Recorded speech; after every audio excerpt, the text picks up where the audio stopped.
This is The Happiness Blueprint, the podcast where we uncover how people build happier lives. Welcome back to the Happiness Blueprint podcast. I'm here with another Peter. Great name, man, has my own heart here. Help me understand your role today and how you helped put today on. Are you just attending today? Yeah, I'm just attending here today. Awesome. I'm a senior here at Salve. Awesome. I'm an accounting major. Awesome. So We Mean Business Day is basically just day-long networking event, bunch of seminars, getting us prepped to, get into the real world and be a member of, whatever line of business we're going towards. We're at that big crossroads in life where everything can change right now and everything will change in a couple months. Were you here at this event last year? Yeah, I attended this event last year. It was the inaugural one. We had a great time. So what did you take away from it? What I took away from last year was just that my options are definitely endless. I mean, you put your mind to anything and you work hard enough, and you can definitely succeed in ways that can make you happy monetarily. And, I think as we're maybe going to touch on, happy, spiritually as well. And you're not as boxed in as you think. Leaving college can definitely be a scary experience. And you can think that, you can think that the world is your oyster, and you can also think that it's out to get you. And I think the truth lies somewhere in between. So that's a really powerful realization, though, to realize that you do have the opportunity to do so many things. And it's great that Salve helped bring you to that realization. Or it sounds like this was a nice turning point for you, or maybe one of many turning points over the last 4 years that you've been here. Incredible. And then how has today gone for you? It's been great so far. I dabbled in a little bit late this morning, and there's been a couple seminars so far. We spoke about one. Just about some general, after college tips, building your credit, finances, things of that nature. And then I just recently stepped out of a seminar titled Take the Leap, talking about, starting your own venture and becoming an entrepreneur. I'm an accounting major, but I do have a minor in entrepreneurship. Okay. It could definitely be something I'd be interested in, would be owning my own business and building something of my own from the ground up. Awesome. So there's a lot of businesses you can own. That's an enormous array to walk into. Is there a dream field you end up in? Is it media? Is it sports? Is it medicine? There's 100 different businesses you could own. Do you have a sense of what your dream entrepreneurial venture would be? Yeah. So, I mean, I think, like I was just saying, the world is your oyster. It's kind of deciding between what you're passionate about and where the money is. And I think that's something that all the panelists touched on today. We had a man who founded his own AI venture capitalist business, a woman who founded a childcare business, and you can go all sorts of routes. I have a big passion for sports and media myself. I commentate hockey and lacrosse games down here at school, and I've had a couple of Instagram accounts throughout my life where I've created some content of my own. So I think that would be definitely an interest for me, but we'll see where it takes. That's awesome. Yeah, I think that's the goal. I think you're right that it's about finding a problem and solving it. I think is the other way to look at these business. And that problem, we often think of inventions, like Shark Tank style inventions, but the problem could be that the Salve lacrosse team doesn't have coverage, and you're the guy who steps on and fills it. And so it's about kind of getting creative, what are the problems and how do we solve them, and appreciating that problems aren't always we need a hammer for this thing. It can be a social media account and that kind of thing. Yeah, sure. Have you started any businesses? Have you done any entrepreneurship? Were you a lemonade stand as a kid growing up? Does this have any roots in your past? So I mean, I guess sort of, kinda. Not in the most recent years. Ever since kind of high school and college, been more focused on my academics and put some of the ideas to the side. But I would say, when I was in middle school, actually, funnily enough, I created Instagram content just of me playing hockey in my backyard, and whether it was on the ice, off the ice, making a GoPro video, something like that. It never grew into something where I was getting paid for it, but I did a couple product placement stuff, just getting free products from brands and things of that nature. So there's a little bit of history there, and maybe something I can build off of with that experience. So it's funny. That's exactly where my roots were, where my job now is, camera stuff with a lot of concerts. So we do a lot of events. I work a lot in the music industry, the music world. So it's, content in the music space. But it started filming myself playing soccer in my basement and just doing freestyle soccer tricks, kind of similar to the same thing. Right. And it was one of those funny things that at the time I was just doing what felt cool. And then I got left college, kind of in a similar spot to where you are now, and went there are a lot of great jobs. I think fill a lot of great roles. I don't see myself going down that path. I think my path is going to be similar to what you described of building my own path. And that's going to come with a lot of risk and a lot of trials and tribulations and a lot of ups and downs. And it might not work, but I'm going to try while I'm leaving college and I have the chance to. And thankfully at this point, it has paid off for me.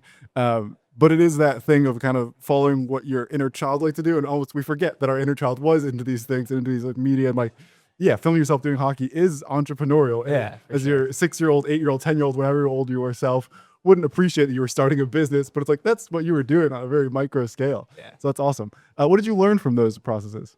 I definitely learned that work is easier when it's something you love to do. And I think that's definitely something I might have strayed a little bit away from in terms of I had a couple major changes while in college, things of that nature. But just finding what you love and finding a reason to love it. Maybe it's not something you love right away, but kind of finding that balance between, satisfying that inner child of yours and then finding what you love and what you do.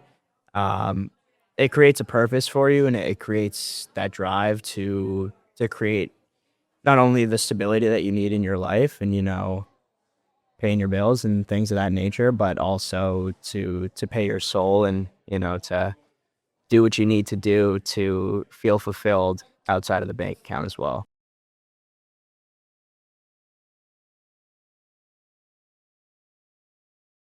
This episode of the Happiness Blueprint podcast is brought to you by VibeArcs. Goals, budgets, and KPIs can tell you what happened, but they don't tell you how people felt while doing the work. Happiness is the most important metric of all, and it needs a system. VibeArcs is that system for prioritizing your mental health and tracking emotional metrics for individuals, teams, and even projects.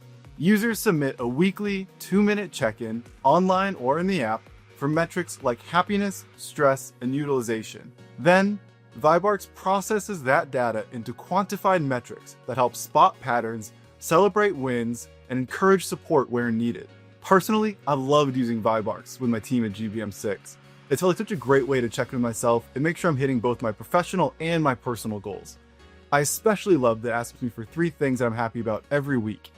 During busy season, I find that things can feel a little chaotic and stressful, so this has felt like a really great tool to reframe my focus and make sure I'm aware of how many great things are happening around me, even in the most stressful moments. VibeArcs is free forever for individuals, .edu teams, and .org teams. All other organizations can start with a 60-day free trial and then pay just $5 per user per month to build a healthier, happier, and more engaged workplace. Check out the link in our description to get started on your own journey towards a happier personal and professional life. Thank you to VibeArcs for sponsoring today's episode.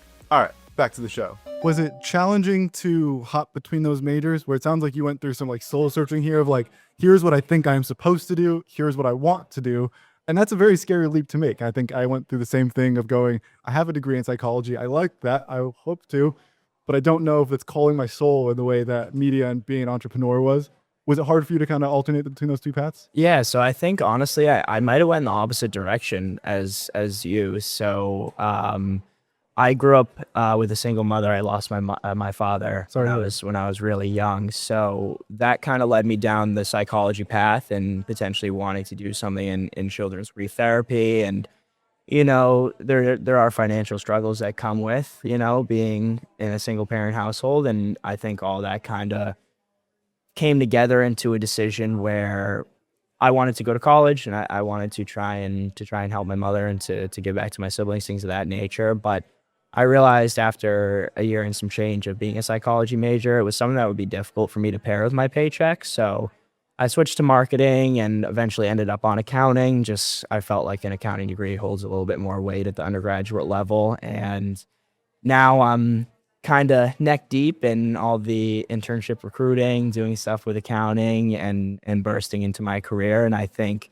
I'm at that second half of the change where now it's, all right, I'm going to have the degree. I'm going to have the solid entry level gig. I'm going to start to, build my bank account, a little bit of financial stability. And then when does that change come where maybe I would want to start a venture of my own that is a little bit closer to home, feeds the soul a little bit more, but can still, keep me afloat and bring me back to those goals of, help my mother retire and paying my sister's student loans, etc. So, it's definitely been a difficult change, but, just staying true to myself and not letting anything external really change me too much at my core has been the biggest goal, and I think I've done that well. So. Yeah. It sounds like you got a lot on your plate, so I commend you for being brave and taking it all on. I think it's a lot of weight for anyone to hold, especially someone still in college. Like, this is a turmoil, a treacherous time in life. Like, it's a challenging time, and to finally be away and finally be saying, like, okay, when you're in high school, here is the class you're taking. Now finally it's like, what do I want to do? What does my life look like when I'm in the driver's seat here? And that's a tough leap to make for anyone, especially with so much on your plate. So you should be very proud of making it this far and like actualizing those goals so much. And I think the accounting part of it is like, that can also make people happy, right? As you've learned, as you mentioned, like, financial stability is happiness. Those two things are unfortunately correlated, and not that supreme wealth or supreme poverty mean guaranteed happiness or a lack of happiness, right? There's a spectrum there. But certainly if the water's getting turned off, if the electric bill's not getting paid, it's a little bit harder to find comfort and peace and happiness in that. So I think there's a nobility there that, like, yeah, maybe psych was the obvious way to make people happy, but it sounds like helping people accounting, and it could be tax accounting, it could be, accounting can be 100 different things, but like helping people stay on top of those goals is a path to happiness for them. So I think you're still doing it, and it just is a different context than the one you originally planned for. Yeah, for sure. Awesome. We have two last questions we'd like to wrap up on here. One of them is advice you'd have for your past self. So we're talking about anything that would help like past you get better. It's talking about like coming out of your shell and trying to find like the life that fulfills you the most here. What's some advice you would have for your past self, the high school version of you or the freshman version of you who is a little bit more lost? I would say just be where your feet are and stay true to who you believe you are as a person in that moment. Actually, just in the last panel I participated in, one of the speakers said that information and things and realizations, they reveal themselves in layers, and you're only capable to make the best decision that you can with the information that you have in hand and how you see the world at that time, because your knowledge it's your entire worldview. And when I declared to be a psych major, I didn't know that I was going to be a accounting major now, but I made the best decision for myself that I felt was right in that moment. And if those decisions had been different, I wouldn't be where I am now today. So just staying true to who you are as a person and staying hardworking and staying tenacious and wanting to learn more, but also understanding that you need to be where your feet are, and there's only so much you can know, and you can't let that angst and anxiety of the unknown or potentially making the wrong decision get to you, because then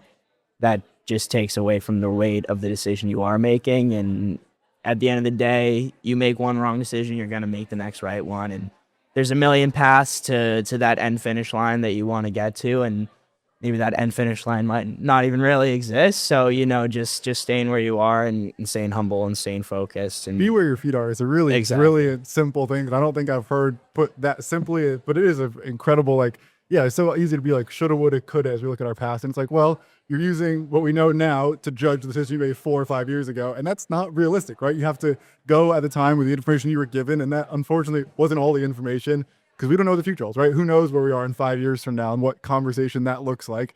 So I think it's a really powerful way to kind of summarize this, idea of living in the moment. So I think that's a good mantra to live by here. My last question for you here, something that makes you happy. So it's the Happiness Blueprint podcast. We've talked a lot about kind of, facilitating happiness and happiness kind of on a abstract scale, but what's like the day-to-day? Is there a hobby? I know you mentioned hockey and lacrosse. Is that still the happy place for you? Is there, I don't know, skiing? Are you a cook? Are you into some other hobby that we're not aware of here? Yeah, so I mean, obviously I love doing the commentary, and I like cooking a good meal every so often, but I think for me, like, the thing that makes me the most happy just in life in general, I mean, as you know, with all the decisions that I've described on this podcast so far, I could have ended up in a million different spots. I mean, I almost didn't go to college. I almost tried doing something with my hands and maybe being an electrician or something of that nature, but I think just no matter what path you're on in life and in the society that we've created as human beings, the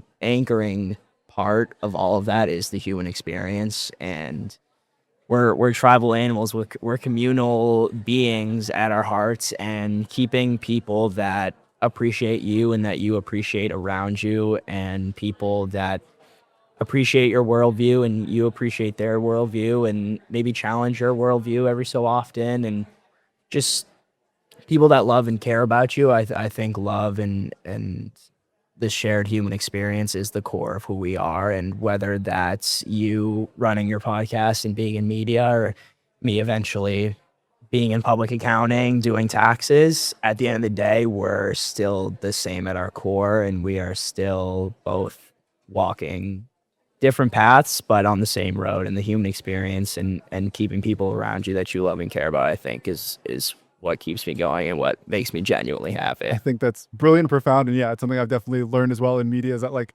the security guy and the guy on stage are the same person in 100 different ways. And they're so much more alike than they are separate.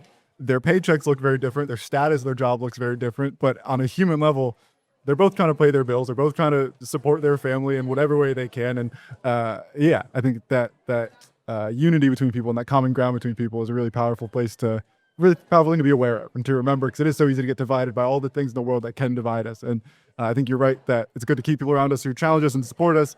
And also remember that if even the people who don't challenge us and don't support us are still pretty similar to us, we should find common ground with them as well. Beautiful. Thank you for taking the time to come chat here, Peter. It's been a beautiful one. Yeah, calling you Peter sounds crazy. I feel like I'm talking to you myself here. Solid name. Thanks so much for having me, Peter. Thanks for the time to come chat here. Another episode of the Happiness Blueprint, friends. Thanks for listening to The Happiness Blueprint. Powered by GBM6. It's about making people happy.